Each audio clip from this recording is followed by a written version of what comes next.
بلوچستان میں گزشتہ روز شروع ہونے والی شدید برفباری نے پچھلے سارے ریکارڈز توڑ دیے ہیں۔ چمن میں برفباری کا 35 سالہ ریکارڈ ٹوٹ گیا۔ کوئٹہ سمیت شمال بالائی علاقوں میں کئی انچ برفباری سے زندگی جم کر رہ گئی۔ بعض مقامات پر درجہ حرارت -10 تک محسوس کی گئی۔ مختلف حادثات کے باعث 2 جانیں چلی گئیں جبکہ 34 افراد زخمی ہوئے۔ ملکہ کوہسار مری میں بھی 12 انچ تک برفباری پڑ چکی ہے۔ محکمہ موسمیات نے کل بھی یہ سلسلہ جاری رہنے کی پیشگوئی کر دی ہے۔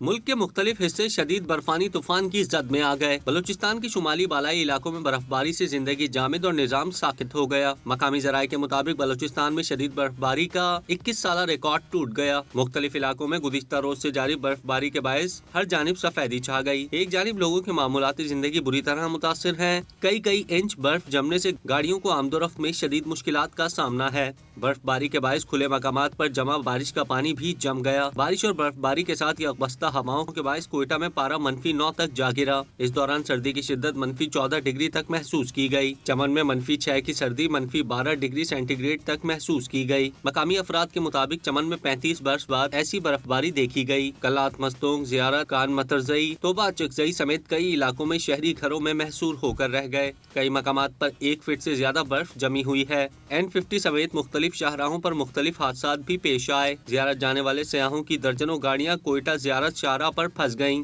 PDM حکام کے مطابق تمام افراد کو بحفاظت ریسکیو کر لیا گیا۔ محکمہ موسمیات نے آج بھی بعض مقامات پر برفباری اور کہیں بارش کا سلسلہ جاری رہنے کا خدشہ ظاہر کیا ہے۔ آئندہ 2 روز کے دوران کوئٹہ، کلات، مستونگ، زیارت اور چمن سمیت بالائی علاقوں میں درجہ حرارت -10 ڈگری سینٹی گریڈ تک جانے کا امکان ہے۔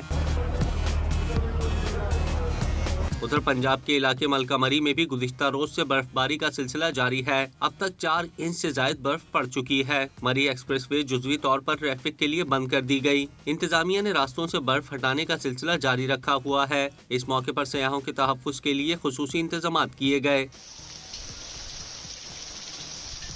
دوسری جانب اسلام آباد اور پنجاب کے مختلف علاقوں میں گزشتہ رات سے خوب بادل برسے ہیں، جس سے موسم مزید سرد ہو گیا اور اب بھی بادل چھائے ہوئے ہیں۔